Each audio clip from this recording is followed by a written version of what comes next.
शिष्य परंपरा नहीं है, लेकिन गुरु शिष्य परंपरा से कम भी नहीं है। अगर कोई आपका हैंड होल्ड करता है, कोई आपको कार्य करना सिखाता है, तो गुरु शिष्य परंपरा से कम भी नहीं है। पहले हमने ये बताया। दूसरे मेंटरिंग सेशन में किसी को याद है हमने कुछ किया था? हमने 2 मिनट आंखें बंद करके उसको याद किया था जिसने लाइफ में हमारे को कभी एक टाइम मेंटरिंग की। किसी ने कभी हमारा हाथ थामा होगा, किसी ने हमारे को चलना सिखाया होगा, किसी ने धंधे के गुर सिखाए होंगे। हर चीज में तो हम एक्सपर्ट नहीं हो सकते, लेकिन किसी ने सिखाया होगा। मैंने आपको बताया था कि अगर कोई नहीं समझ में आ रहा तो अपनी वाइफ का नाम माइंड में लिखिए, रिमेंबर? ठीक है। इसी तरह से टॉप वीक 2 का आ गया। नेक्स्ट चलिए, नेक्स्ट ये how to invite visitors, networking. Slide छोड़ दीजिए नवीन जी, आप नॉर्मल। ठीक है। तो जो 3rd वीक की हमारी मेंटरिंग है, उसके अंदर हमारे को समझाया जाता है कि बी स्पेसिफिक।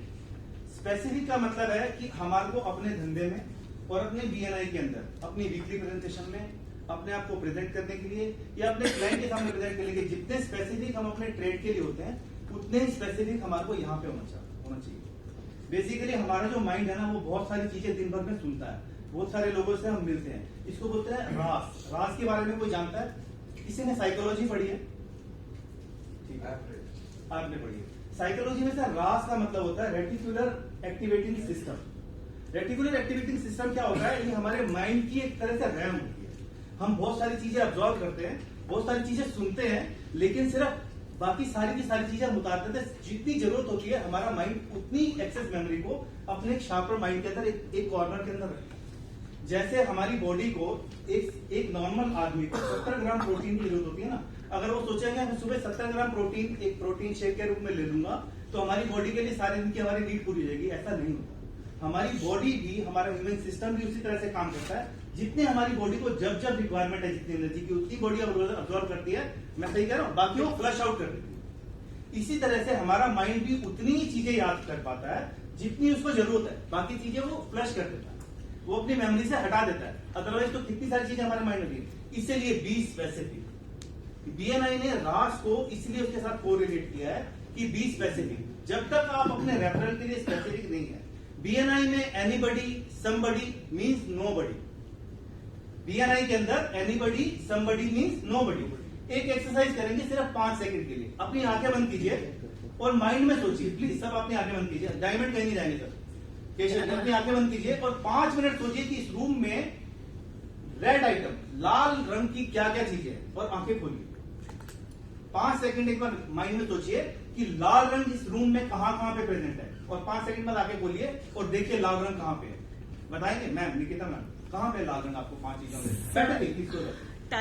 टाई में है, बोर्ड पे है, ये जो नेम प्लेट्स पे है और ब्रोशर पे है। 5 सेकंड में आपने 5 से ज्यादा चीजें सोची जी, आपको एकदम विजुअलाइज होगी। यही हमारा माइंड काम करता है। इसी तरह जिस चीज की हमारे को जरूरत होती है ना, आदमी वही सोचता है यहाँ पे ब्राउन कलर है, ब्लैक है, ग्रे है, कितने सारे कलर हैं, लेकिन हमने 5 चीज स्पेसिफिकली सोची तो हमारे माइंड ने उसी को ही आइडेंटिफाई किया।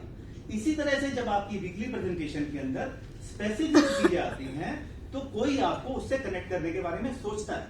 यहाँ पे आज ऋषभ नागर नहीं, उन्होंने बोला कि मैं हर बार जब भी किसी डीलर के पास बैठता हूँ तो कहता हूँ कि आर्किटेक्ट रितु सिंह से मिलवाना यार। मेरा दोस्त है नमित, उसको आर्किटेक्ट रितु सिंह से मिलना है। मैं हर बार जहां भी बैठता हूँ मैं आर्किटेक्ट जो है जफर से मिलने की कोशिश करता हूँ कि जफर से कनेक्ट होता हूँ, मैं गौरव श्री को उनसे मिलवाता हूँ। कितने सारे लोग हैं जिनके स्पेसिफिक आस्क जो है, ये टिप्स हैं, हमारे को एकदम माइंड में याद रहते हैं। जब भी हमारे को उससे रिलेटेड कोई चीज मिलती है, जैसे अगर कोई हम गाड़ी सर्च कर रहे हैं अगर अपने लिए, तो हमारे को उससे रिलेटेड ही चीजें नजर आती हैं। हम उस बजट कंस्ट्रेंट के अंदर हम गाड़ी ढूंढते हैं। ये तो नहीं कि वहां पे आज कोई डिस्कवरी गाड़ी आई है तो हम उसको देखना चाहिए, हमने बजट के अंदर स्पेसिफिक ढूंढते हैं। उसी से रिलेटेड हमारे को एड अच्छी लगती है। उसी से रिलेटेड अगर किसी का कॉल आपके पास आ जाए, उसी से मैं आपको गाड़ी के लिए लोन दिलाता हूं तो आपका माइंड भी एकदम एक्टिव होता है। अदरवाइज इस कोड को आप कोल्ड फोन के छोड़ेंगे, नहीं चाहिए भाई, नहीं चाहिए। इसी तरह से अपने रेफरल के अंदर स्पेसिफिक, तो आज हम सोचेंगे स्पेसिफिक। सेकेंडली जो बीएनआई की 3rd वीक की मेंटरिंग के अंदर होता है, उससे होता है बी क्लियर। आपको अपनी प्रेजेंटेशन में बिल्कुल क्लियर रहना है। केशव जी, आपकी टर्म्स में हर इंडस्ट्री में कितने सारे टेक्निकल वर्ड्स होते हैं। मेरी इंडस्ट्री में कैबिनेट को कार्कस बोला जाता है, लेकिन मैं अगर यहाँ पे किचन को कार्कस या कुजीन का नाम लूंगा तो शायद लोगों को समझ में नहीं आएगा। तो इसीलिए अपनी टर्म्स को इतना क्लियर रखिए कि सामने वाला जार्गन वर्ड को यूज मत कीजिए। अपनी टर्म्स को इतना क्लियर कीजिए ताकि बिजनेस की वो भाषा जो सामने वाले को समझ में आए। अगर आपको किसी को एजुकेट करना है, अपने फेलो मेंबर्स को, अपनी टीम को, अगर आपको उनको टेक्निकलिटी समझाएंगे, आज अगर मान लीजिए यहाँ पे कपिश बैठे हुए हैं, वो 15 BFH, DPH, graph, semi, media, glue, काफी सारी चीजें समझाएंगे, तो ये टर्म्स आपको समझाने की जरूरत नहीं है। आपको अपनी यूएसपी समझानी है कि मेरे पास इतना बड़ा स्ट्रॉन्ग सिस्टम है कि मैं आपकी सप्लाई को 24 आवर में हैंडल कर सकता हूँ, मेरे पास इतनी बड़ी कैपेसिटी है, मेरे पास डिजाइनिंग फैसिलिटीज है, मेरे पास लॉजिस्टिक है, अच्छा मेरा ये एक्सपीरियंस है, मैं पेंट इंडस्ट्री के अंदर इतना बड़ा वेंडर हूं। तो अगर आप ये सब चीजें समझाएंगे अपनी प्रेजेंटेशन के अंदर, तो सामने वाला इस चीजों को जल्दी से कैच करेगा। तो be clear and be specific. बस आज का इतना ही ज्ञान, नेक्स्ट ज्ञान के लिए